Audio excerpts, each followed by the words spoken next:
in me that I didn't deserve to be in there. Point of the matter is that me abusing alcohol got me into prison. Simple as that.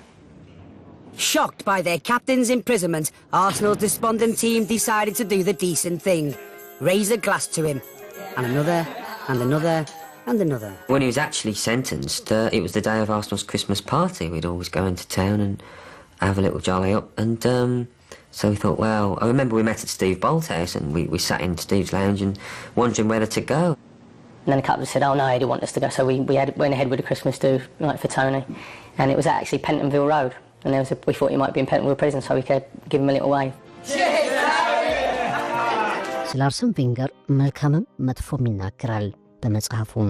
ቶኒ አዳምስ እንደሚለው በእርግጥ ቬንገር በ1996 ወደ አርሰናል ሲመጣ ይዞት የመጣው አስተሳሰብ የኔን ጨዋታ ሞራል ከፍ አድርጎታል፣ በክለቡ መነቃቃትን አምጥቷል።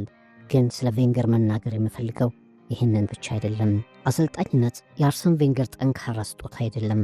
ማንም ተቃውሞት እንዲቆም አይሻም። ከለመደው መስመር ከሚያውቃት ነገር ንቅንቅ ማለት አይችልም። እኔ ወደ አርሰናል እንዳልመለስ በአሰልጣኝነት ያደረገኝ እሱ ነው።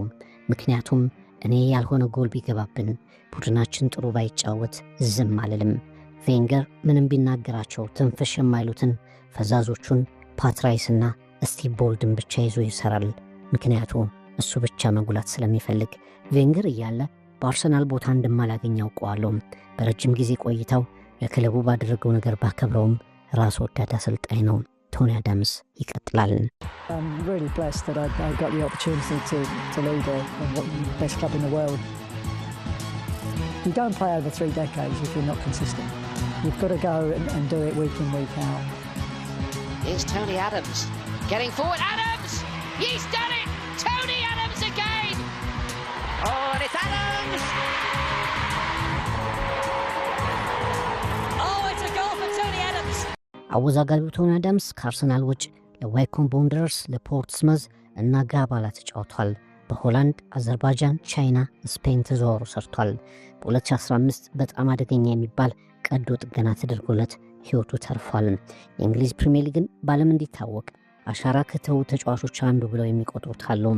አርሰን ቬንገር እንኳ የኳስ ክህሎቱን 70% እንኳ ሳይጠቀም ታሪክ የሰራ ሲሉ አሞካሽተውታል። ሶበር ፉትቦል ማይ ላይፍ ማይ ስቶሪ የሚለው መጽሐፉ ላይ እኔ በሁለተኛ እድል የምኖር ተጫዋች ነኝ ሲል ይናገራል። ገንዘቡና የሚያገኘው ማበረታቻ ሁሉ በምሽታ ቤቶች ውስጥ መክኗል። ለኔ በአንድ ወቅት ህይወት የሚሰራው ከሮክ ኤንድ ሮል ሙዚቃ ከቆንጆ ሴቶችና አልኮል ብቻ ይመስለኝ ነበር ሲል ተናዟል። መኖሪያውን ማጽዳት፣ ራሱን መንከባከብ እስኪሳነው